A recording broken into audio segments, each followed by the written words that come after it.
Para maganda ang quality ng mga videos ninyo or para hindi lumabo or para hindi makompress masyado ng Facebook yung mga videos ninyo, dapat ayusin nyo ang settings na ito. Dahil kahit ginawa nyo na ang lahat para gumanda yung quality ng mga videos ninyo, may posibilidad pa rin na lalabo siya dahil nga nagko-compress pa rin si Meta.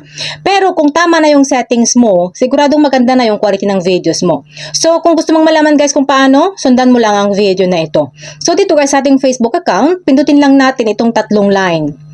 And then, pindutin lang natin itong settings and privacy.